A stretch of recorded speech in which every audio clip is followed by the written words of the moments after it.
Merci Marilyn. Bonjour à toutes et bonjour à tous. Comme Marilyn l'a rappelé, l'échantillon qui avait été constitué portait uniquement sur les salariés qui travaillent en bureau. Et donc, ce n'est pas la majorité forcément absolue de l'espèce. Et donc, si on avait des chiffres assez spectaculaires sur la pratique du télétravail dans les bureaux, quand on remet la pratique du télétravail sur l'ensemble des salariés, c'est à peu près 30% des salariés français qui télétravaillent en France. 30%. Alors, en Ile-de-France, on a 40. Marilyn a donné les chiffres sur les gens qui sont en bureau. Et quand on regarde comment ça se distribue, c'est à peu près un peu moins de 20% qui télétravaillent 2 jours ou plus, 10% un jour, et puis les autres qui ne télétravaillent pas. Donc c'est ça qu'il faut avoir en tête. Donc c'est pas majoritaire, mais ça fait déjà une masse critique tout à fait significative et qui a accentué ou accéléré un certain nombre d'évolutions sociétales dans le rapport des Français au travail, à la fois pour ceux qui sont passés au télétravail, mais qui a aussi généré des attentes pour ceux qui n'ont pas accès au télétravail. Et c'est comme ça, par exemple, que nous, on analyse la montée de la revendication de la semaine de 4 jours. Vous voyez que cette revendication n'est pas le nouveau cheval de bataille de telle ou telle grande organisation syndicale, mais c'est plutôt une revendication latente qui émane de la base. Et quand on regarde un petit peu dans le détail, elle émane de certains types de publics qui sont essentiellement des salariés qui n'ont pas le droit au télétravail et qui se disent les cadres ou ceux qui ont la chance de travailler dans les bureaux ont accès au télétravail et moi, dans l'organisation de ma vie, on continue à pointer, on continue à être astreint à des horaires et à des journées fixes.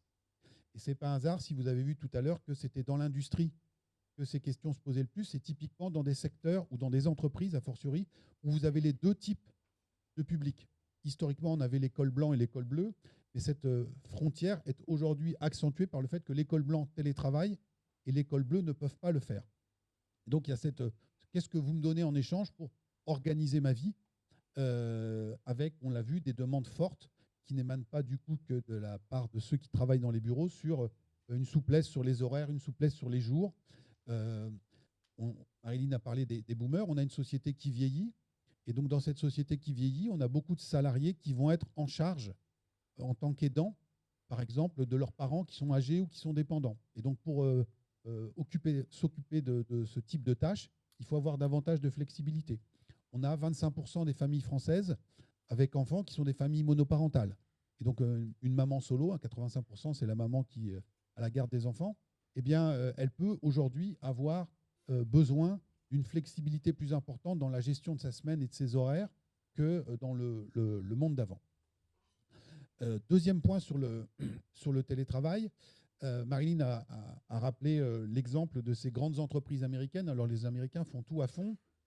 Ils ont été très rapides à basculer dans ce qu'on appelle en bon français le full remote, 5 jours par semaine. Et nous, on était très dubitatifs en tant que Français très terre à terre. On dit mais comment on fait marcher une boîte quand on ne voit plus jamais personne?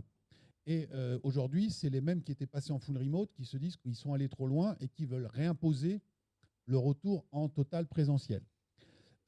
Dans une société de la modération comme la société française, comme nous, on est plutôt à 2 jours, je pense que globalement, c'est un compromis qui a été trouvé et qui va satisfaire, certes, les salariés, pas forcément toujours tous les managers, mais les managers vont se dire c'est un mal pour un bien. Apparemment, nos collaborateurs sont satisfaits. Il y a parfois des bonnes nouvelles en France. On est à 7,3% de taux de chômage. Et donc, le marché de l'emploi est tendu sur toute une série de secteurs d'activité. Et donc, pour garder ses collaborateurs, une partie des ressources humaines ou des directions d'entreprise se disent, bon, on a lâché 2 jours de télétravail, on a organisé la vie de l'entreprise comme ça, et puis on ne va pas tout recasser. Et c'est un espèce de bon modus vivendi.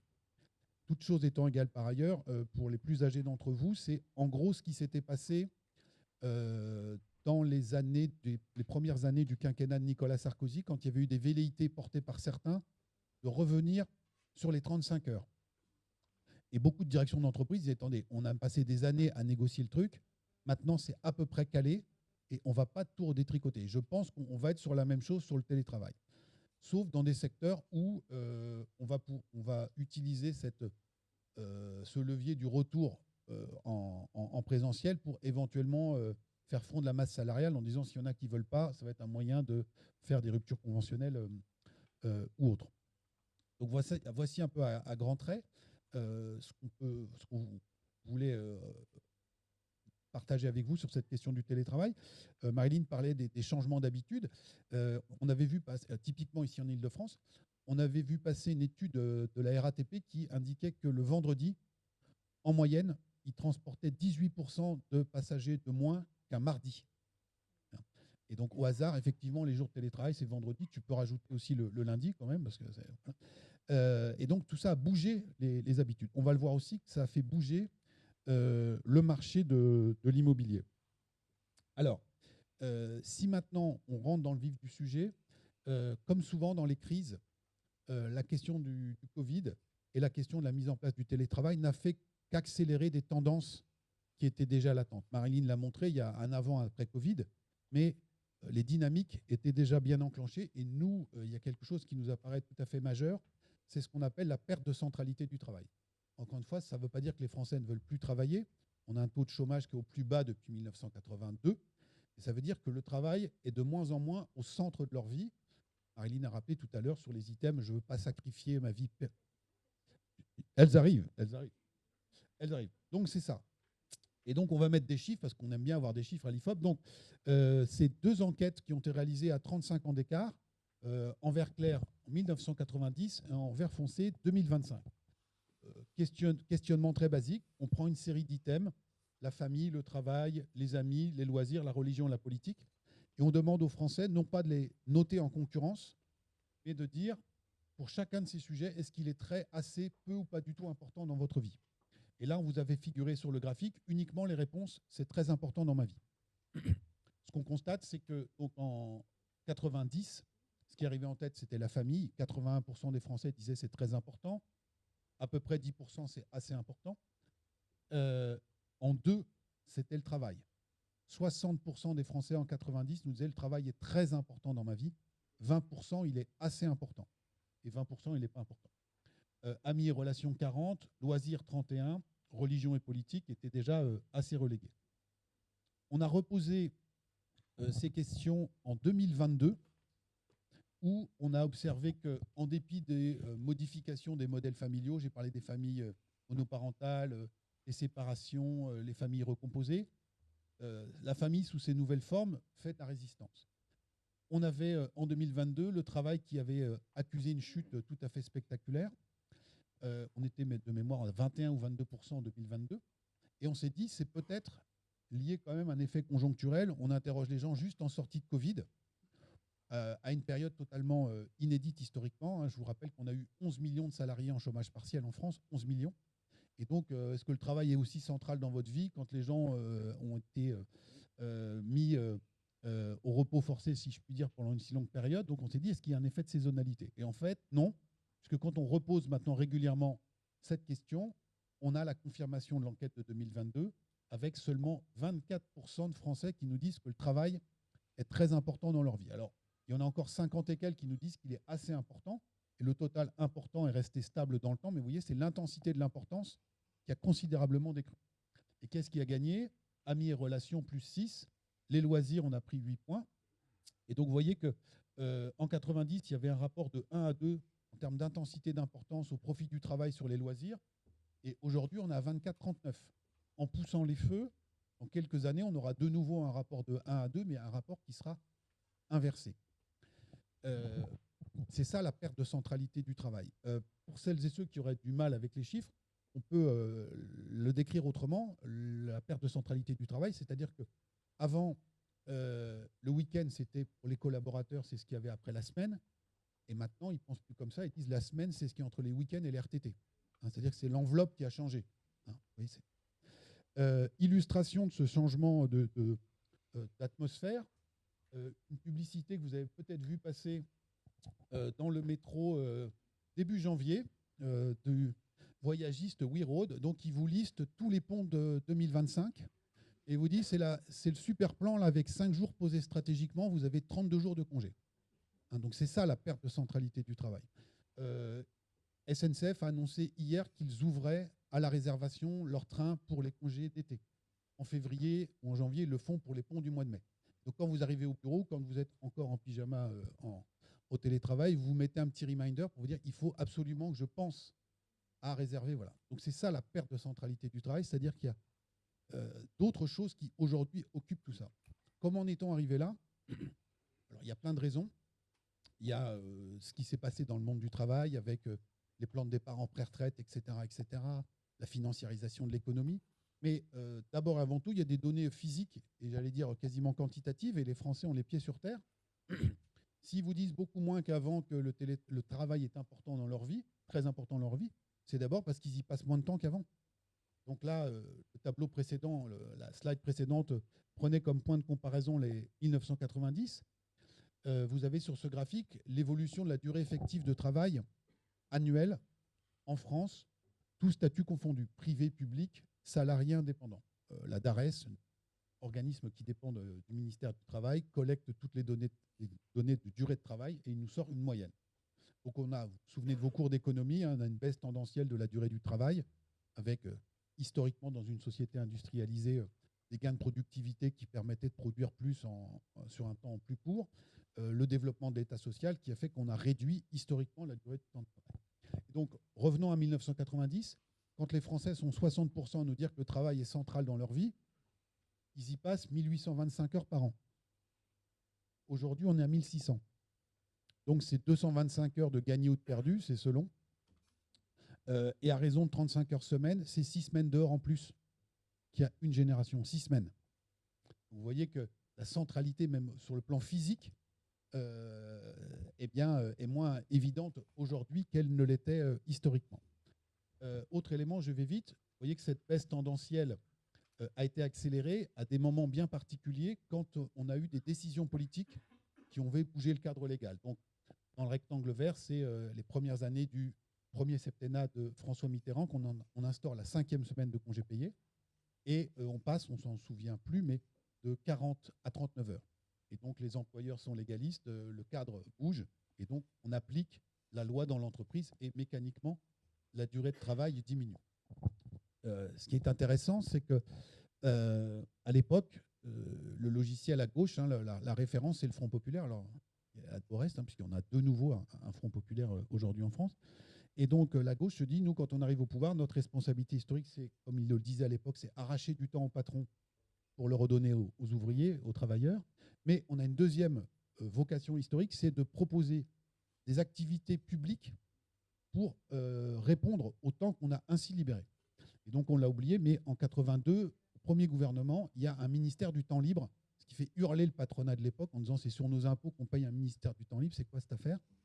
Et on crée aussi l'Agence nationale du chèque vacances. C'est ces années-là. Comme en 1936, on avait créé les billets congés payés. C'est-à-dire c'est à la puissance publique d'organiser tout ça. Plus de 15 ans plus tard, la gauche remet le couvert, c'est le rectangle bleu, avec les 35 heures de Martine Aubry.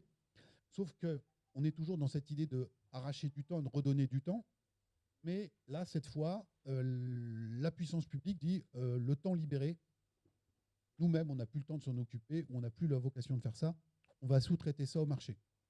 Et donc Netflix, Disney, le Zoo de Beauval, etc., vont s'occuper du SNCF, du temps libéré, et toutes ces entreprises ont aussi abondamment communiqué. Je reviens à WeRoad en disant la vraie vie est ailleurs, elle n'est pas au bureau, elle est chez nous, dans nos parcs de loisirs, dans le canapé, en regardant une bonne série. Et tout ça participe aussi à la construction d'un imaginaire où la place du travail est rétrogradée. Alors, si on avance dans la présentation, et je reviens maintenant au télétravail, vous vous souvenez de la période Covid, on s'en souvient tous, ça nous a marqué. Donc, on était tous confinés, des gens avaient du temps. Et donc, on a eu beaucoup de gens qui ont écrit pendant ce moment-là, notamment sur le thème du monde d'après, qui serait fondamentalement différent du monde d'avant. Alors, il y a certes le télétravail qui a quand même pas mal changé des choses, mais sur le reste, vous avez pu constater que le monde d'après, il ressemble quand même méchamment au monde d'avant. Et donc, on a battu en brèche ce discours-là, dont un des piliers était, en termes résidentiels, ça va être la revanche des villes moyennes. Les gens vont quitter massivement les grandes villes, ils n'en peuvent plus, et ils vont s'installer dans les villes moyennes.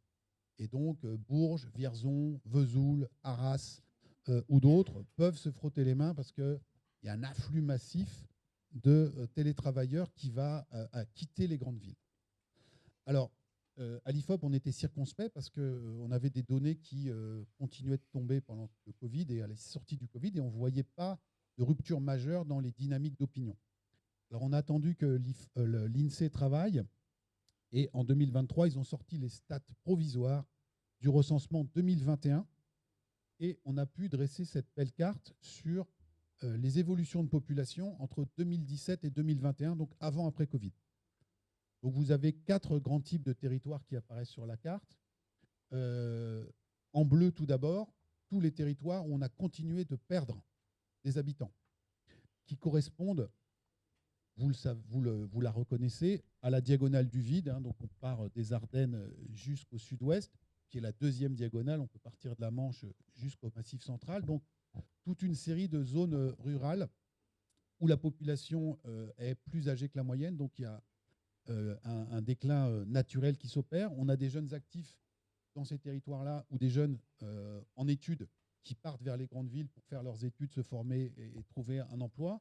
Et si ponctuellement un certain nombre de télétravailleurs ont décidé de venir s'installer à la campagne ou dans les villes moyennes de ces endroits-là, en termes de volume, ils sont très loin de compenser la perte naturelle qui a continué de se matérialiser. 3 autres types de territoires apparaissent sur la carte, cette fois dans des couleurs beaucoup plus chaudes. D'abord, il y a un cas très particulier, c'est la frontière suisse. Donc là, c'est le phénomène des frontaliers, des gens qui veulent bénéficier du marché du travail suisse qui est très rémunérateur. Donc, on vient s'installer en bordure de la frontière, et donc il y a une poussée démographique importante. Et puis, il y a 2 autres types de territoires qui apparaissent sur la carte en dynamique, qui sont en dynamique démographique. Et ce sont à la fois les couronnes périurbaines et puis toutes les zones littorales, et plus exactement les zones littorales atlantiques, ce qu'on appelle, nous, la course à la mer. Donc, vous voyez les zones périurbaines, grande couronne francilienne, mais vous avez Nantes, Rennes, Bordeaux, Toulouse, c'est énorme, Lyon, mais même des villes moyennes. Ici, vous avez Tours, Poitiers, on peut regarder Caen, on peut regarder Metz, vous pouvez regarder Strasbourg, vous pouvez regarder Dijon. Partout, c'est orange ou jaune. Alors, et puis, toutes les zones littorales. Alors, que s'est-il passé? En fait, on a donc, on l'a dit tout à l'heure, 30% de télétravailleurs en France. On va caricaturer et on va schématiser à l'extrême. On va avoir 2 catégories de télétravailleurs. On va avoir des employés de bureau et puis leur patron ou leur manager. Les employés de bureau, typiquement, on est à la Défense et on a essuyé le Covid, on a essuyé les canicules, et on a des aspirations à pouvoir avoir une chambre par enfant, un peu plus d'espace, et puis le rêve, un jardin pour faire le barbecue le week-end. Vu combien je suis payé, combien mon conjoint gagne, si je veux me payer ça, c'est 5, 6, 7 stations RER de plus que là où j'habite actuellement. Compte tenu de l'état des transports en Île-de-France, si je dois faire ça 5 fois par semaine, en termes de rallonge de temps de transhumance, ça fait quand même beaucoup d'efforts pour le barbecue le week-end. Si mon gentil employeur me permet de ne plus faire la transhumance que 2 à 3 jours par semaine, ça se regarde.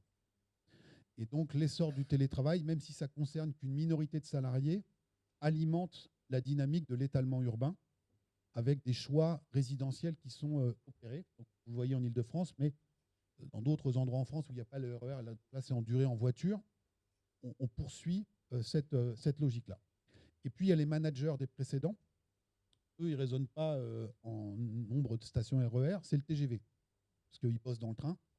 Et eux ont choisi également d'adapter leur choix résidentiel à cette nouvelle donne qui est le télétravail, en allant s'installer non pas dans les périphéries des grandes villes, mais au bord de la mer, et donc notamment dans les villes et destinations, donc Vannes, Nantes, La Rochelle, Bordeaux, Biarritz, qui sont sur le littoral atlantique et qui ont la qualité d'être desservies par le TGV. Ça vaut aussi pour certaines villes du sud de la France. Historiquement, on avait 2 catégories de population qui pouvaient choisir d'habiter là où elles le voulaient en France. C'était les retraités aisés, puisque la pension de retraite tombe à Vesoul comme elle tombe à Saint-Malo. Et donc, ils préféraient Saint-Malo, même si Vesoul se défend. Et puis, il y avait la deuxième catégorie de population, c'était les professions libérales, notamment les professions médicales, Il y a des patients ou des clients partout en France. Et vous voyez qu'on n'entend jamais parler de désert médical à Saint-Tropez ou dans le golfe du Morbihan. Ils sont tous là. Aujourd'hui, avec le télétravail, on a une troisième catégorie de la population qui peut se mettre en mouvement sur de longues distances, c'est le cadre télétravaillant. Il a un haut pouvoir d'achat, il est plus attaché à la défense ou à sa zone de bureau. La nature est néanmoins mal faite parce qu'il a exactement les mêmes goûts immobiliers et résidentiels que les deux premières catégories. Et donc, ils sont revenus se réempiler là où étaient les autres. Tout ça n'a pas échappé à la sagacité de quelqu'un qui est le maire de La Baule, qui a lancé cette grande campagne de pub en vantant les qualités de sa station balnéaire. Donc le slogan, c'est La Baule, vivre et travailler au pays des vacances. Donc ça, c'est notamment placardé dans les couloirs de Montparnasse pour bien vous expliquer que vous êtes très bien à Saint-Ouen, mais que c'est quand même très sympa à La Baule. Ce qu'il faut avoir en tête, c'est que le maire de La Baule, il s'appelle Franck Louvrier. C'est l'ancien conseiller com d'un certain Nicolas Sarkozy. Et c'est lui notamment qui avait mis en musique en 2007 le travailler plus pour gagner plus. Et donc vous voyez que même dans l'île de droite de l'archipel français, on est passé de travailler plus pour gagner plus à vivre et travailler au pays des vacances. Et donc là, vous avez aussi une illustration de la perte de centralité du travail. Et puis comme il est communicant, les communicants, ils n'ont pas toujours beaucoup d'imagination, en fait, il a repompé un vieux slogan, qui est un slogan de la CFDT qui date des années 70 et qui disait « Vivre et travailler au pays ».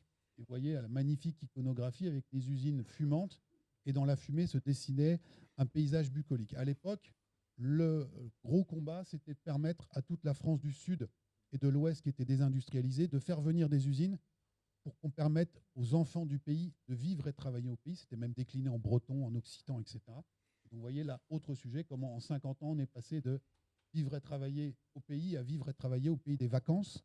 Et donc, le passage au télétravail n'a été qu'une étape supplémentaire dans cette grande bascule à la fois sémantique, mais également culturelle. Et bien voilà, merci de votre attention et à votre disposition.